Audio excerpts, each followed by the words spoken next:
Finally mummy यहाँ पे ठीक हो गई। So hello everyone, welcome to my new blog. This is your girl Kavita Chhetri और आप सभी को ढेर सारा प्यार। सबसे पहले मैं ड्यूटी से आ गई और ड्यूटी से आके मैंने खाना वाना बना लिया। खाना में बनाई थी मैंने अंडा आलू की सब्जी और अचार और मम्मी के लिए केले की सब्जी। सो गाइस, मैंने यहाँ पे अपना खाना खा के फटाफट से टिफ़िन पैक किया। फिर मैं पहुँच गई हूँ हस्पताल पे जाके मम्मी को देखा तो मम्मी बहुत पहले से आराम मिल गया। तो मम्मी को देख के मैं बहुत ही ज़्यादा खुश हो गई हूँ। हस्पताल पे जब भी जाती हूँ तो बहुत दुख लगता है क्योंकि बहुत सारे लोग यहाँ पे परेशान है, बहुत सारे लोग यहाँ पे अपना दुख दर्द कष्ट में है। सो सबसे पहले मैंने खाना वाना लेके गई थी तो वो खाना निकल के मेरी फ्रेंड और मम्मी को दे दिया। मम्मी है मेरी फ्रेंड की, बट मम्मी तो मम्मी होती है, चाहे मेरी फ्रेंड की हो चाहे किसी और की हो, माँ तो माँ है। सो इसीलिए मैं यहाँ पे पहुँच गई हूँ फटाफट से खाना वाना दे के।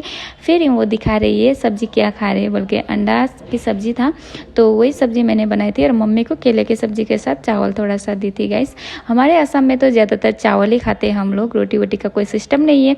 खाने वाले खाते हैं बट हम लोग इतना नहीं खाते। सो इसीलिए मैंने चावल ही बना के लेके गई थी। तो मैंने यहाँ पे मम्मी को और उस फ्रेंड को चावल दे दिया। सो गाइस, खाना वाना खाने के बाद मम्मी को फिर से बोतल चढ़ाया था। तो यहाँ पे मेरी फ्रेंड बोतल चेक कर रही है कि अगर वो स्पीड में भी होता है तो थोड़ा थोड़ा हल्का दर्द होने लगता है, अगर वो ख़त्म भी हो जाता है तो फिर ब्लड निकलने लगता है।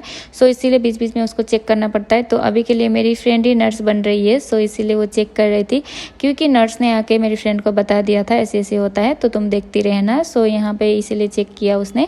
जो चेक करने के बाद मैं और मेरी फ्रेंड ऐसे ही यहाँ पे आराम कर रहे थे। आराम क्या गाइस, यहाँ का सोने के लिए तो कोई मतलब ही नहीं बनता है क्योंकि रात भर जागना पड़ता है। तो हम वैसे ही मोबाइल वोबाइल देख के बातें करके टाइम पास कर लिया। फिर हम उसके नेक्स्ट डे मम्मी को रिलीज़ देने वाला था तो यहाँ पे हम लोग मम्मी को फाइनली लेके घर पे आ गए हैं। सो आप लोग देख सकते हैं मम्मी की कंडीशन कैसा है अभी। पहले से बहुत ही ज़्यादा ठीक हो गई है मम्मी, बट मम्मी इतना चल नहीं पाती है। सो इसीलिए मेरी फ्रेंड यहाँ पे पकड़ के मम्मी को टमटम से उतार रही है। गाइस, इसको हम लोग टमटम बोलते हैं, जो ई रिक्शा है। आप लोग के वहाँ क्या बोलते हो कमेंट करके ज़रूर बताना।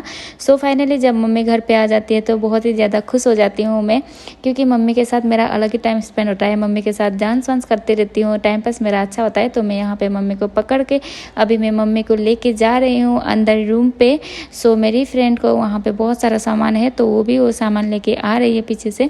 सो गाइस, हम लोग फाइनली मम्मी को घर पे लेके आ गए हैं।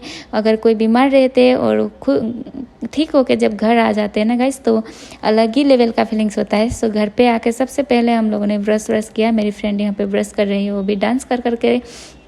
मम्मी को ऐसे ही हम खुश रखने के लिए करते हैं। देन उसके बाद बहुत सारा कपड़ा धोना था, घर का काम करना था, साफ़ सफाई भी करना था। इसीलिए मैं मेरी फ्रेंड को यहाँ पे बोल रही हूँ कि जल्दी जल्दी ब्रश करो और जल्दी जल्दी फटाफट से घर का काम करेंगे। सो यहाँ पे मम्मी आके यहाँ पे चेयर पे बैठ गई है। अभी मम्मी को नहाना भी है। सो उसके बाद मैं यहाँ पे सारा घर का साफ़ सफाई, घर का झाड़ू पोछा से लेके हम लड़कियों को तो सब तो काम तो करना ही पड़ता है। सो थोड़ी देर मम्मी के साथ मैंने डांस वांस भी किया। बट गाइस, ऐसे डांस वांस करने से कहाँ होगा। डांस का जो गाना जो है वो मैं आप लोग को यहाँ पे शेयर नहीं कर पाई हूँ क्योंकि गाइस अगर मैं गाना लगा दूंगी तो यहाँ पे कॉपीराइट लग जाएगा। सो मैंने यहाँ पे बॉक्स पे गाना बजाया था और मैं यहाँ पे ऐसे मम्मी को दिखा रही हूँ डांस करके, क्योंकि मम्मी को ये भी थोड़ा मन में अच्छा लगेगा बोल के मैं ऐसे टाइम पास कर रही हूँ। बाकी इतना डांस तो मुझे आता नहीं है, बट ऐसे डांस करते रहने से कहाँ होगा, घर का काम भी ज़रूरी है। सो इसीलिए गाइस आज के लिए इतना ही। इतना ज़्यादा प्यार और आप लोगों ने सबने कमेंट करके मम्मी का हाल चाल भी पूछा है। सो आप सभी को दिल से धन्यवाद कहना चाहती हूँ। अगर वीडियो अच्छा लगा तो लाइक कमेंट शेयर करना मत भूलना और ऐसे ही वीडियो देखते रहना, आगे ऐसे ही प्यार मिलते देना।